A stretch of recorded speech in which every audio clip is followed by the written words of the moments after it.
Let's bring into our conversation David Plouffe and Jason Johnson. So this is far from over, is all I can think of just listening to the Attorney General speak there. But to the broader point, Jason, that so much of the damage has already been done. And for those of us who are fact-based sort of consumers of information, this IG report is huge news. That's why we're starting with it today, obviously. But to the two sides of this coin, that the power of Donald Trump's lies was that they were immune to the facts. Right. Right. And Nicole, this is the thing that's even more scary for me, right? So you've got 62% of self-identified Republicans in 2021 who are saying, hey, I think the election was rigged. I look back at 2011.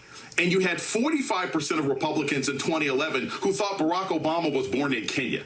So literally the Republican Party has gotten dumber or crazier or more conspiracy-oriented in the last decade. I mean, it would be a lot easier to convince people that Obama was born in Kenya than it should be to think that Joe Biden and somehow a collection of Democrat and Republican state senators and secretaries of state managed to rig an entire election. But that is what we're facing right now. It's not just a crisis of confidence. It's not just a crisis of competence. It's a crisis of truth. And at some point, you have to recognize that when people worship white supremacy, when people worship Trump, when people worship whatever kind of QAnon conspiracy they want, it is now a cult. It is a cult not radically dissimilar from Al-Qaeda, at least from what we've seen so far as the belief system. And when you deal with cults, you can no longer defeat those people with logic. You just have to defeat them with laws, and you have to allow people to live in whatever kind of crazy fantasy world they want, as long as they're not harming other people. Well, and I guess that's the problem, though, David Plouffe. They did harm other people. You look at the insurrection, and you look at all the reporting that's starting to come out now that the intelligence agencies are functioning more normally. The ODNI put out this report on the threat of violent domestic extremism. It still has as its ideological underpinning two big things that Donald Trump left us. Angst and anger about the election result, which they still think are fraudulent, and angst and frustration about COVID-related public health guidelines and mandates. So they do endanger every one of us. Well, Nicole, they endanger us in the short term, and these attacks on democracy could not just endanger our country, it could end it. So what's interesting, if you look back, I think a lot of us thought all of these Republican elected officials were scared of Trump, and so they went along with the big lie. And the more you see what's happening out in the states, I think that they went along with this so that they would then have the permission structure from their view to try and basically, since we don't have voter fraud in this country, but they use that to try and pass voter suppression, to make it harder to register, to make it harder to vote, to change who decides who wins or loses elections, give it to politicians, not the voters. So we've never seen in this country this widespread effort to basically allow politicians in one party to choose their voters. And I think that's what this is the ultimate power grab. And make no mistake, this isn't just about the 2022 elections or the 2024 presidential election. They are trying to set this up for a long time, so that they don't lose elections. And that's what we're facing right now. So, Donald Trump's legacy will be with us. It has stained us in so many ways. But this is the fuel. And it doesn't matter how many facts come out. You're still going to have at least a third of the country, including most of the decision makers in the Republican Party, saying, I have all the evidence I need. There was voter fraud. We need to go fix this. And this is, the country needs to be enormously vigilant. Because they're going to stay at this and stay at this and stay at this. It's not just going to be how many bills they pass this legislative session. They're going to stay at it. I want to show you, just on this topic specifically, something that Senator Raphael Warnock said on my colleague Rachel Maddow's show last night. Jason, let's watch. We'll talk about it on the other side. And as we stood up as Americans in the 1960s and passed federal legislation, to say that we're one country and that this is the foundation upon which this country is built. We are a democratic republic. We have to do that right now. And there is a path to do it. And to do otherwise would be a terrible dereliction of our duty. If we don't protect our democracy in the United States Senate, for what is the body of the Senate for? And Jason, this is, I think, the frame that is urgently needed, that these aren't about, I mean, there is no fraud, so these aren't about election security. No. This is about the preservation of democracy and making it, this isn't right-left.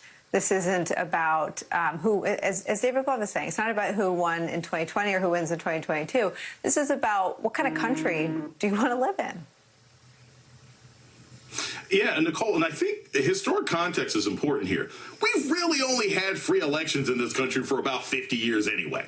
This was actually the norm. Until you go to the activism of the 1960s, it was routine for large swaths of Americans to just be absolutely locked out of voting. Black people were locked out of voting. Women were locked out of voting. Asian people were locked out of voting. What we're seeing the Republican Party do now is actually go back to the norm of American voting behavior, the norm of American voter suppression. So we are fighting for a future that we really have only had for 40 or 50 years. So when Senator Warnock is talking about, hey, this is for democracy, this is for our future, he's not just speaking pie in the sky. He's literally saying, I live in a state where this was the history of the state. I am in the state where the blood of John Lewis is in the ground for people who fought to make sure that everybody has a right to vote. And that's what I think people have to remember, that this is not some new thing, that we have a history of this in our country. And if we aren't vigilant and we don't hold these people accountable and we don't listen to their crazy conspiracies, we don't allow people to get on television and say, well, there's voter fraud. You don't allow Ted Cruz or anyone else to get on television and say, I don't know if Joe Biden is actually the president of the United States. We have to stop these people at every single turn because they will take America back to the 1930s, 40s, and 20s and make sure that nobody who's not a straight white male Christian is able to actually vote and exercise their right in this country.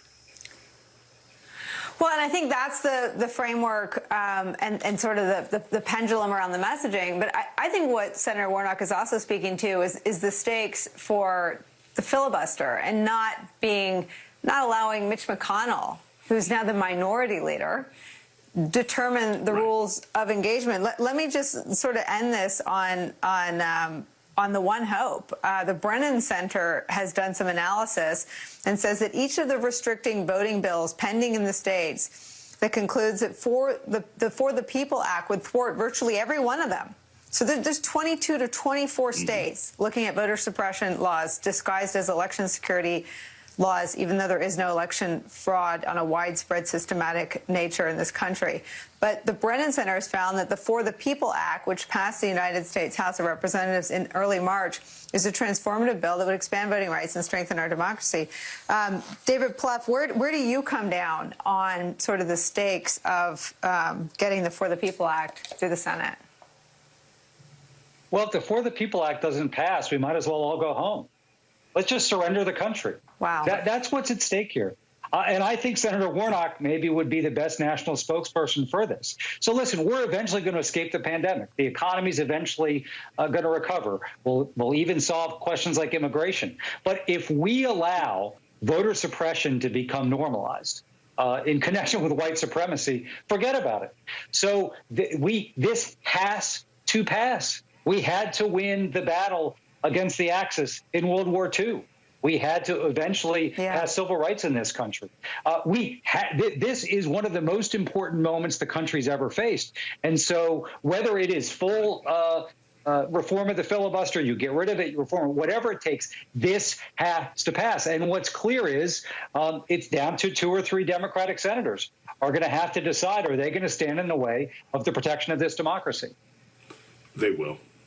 It's amazing. You too. Oh, go ahead, Jason. I heard you off camera. What'd you say?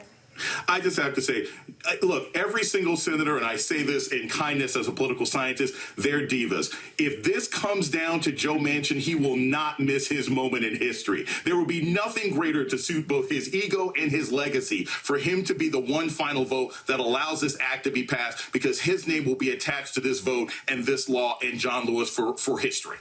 I think eventually it's going to happen, because not just the threats to our democracy, but because the one person whose resistance to the current form of the filibuster is the difference in this passing will eventually change when he knows he'll get the credit for it.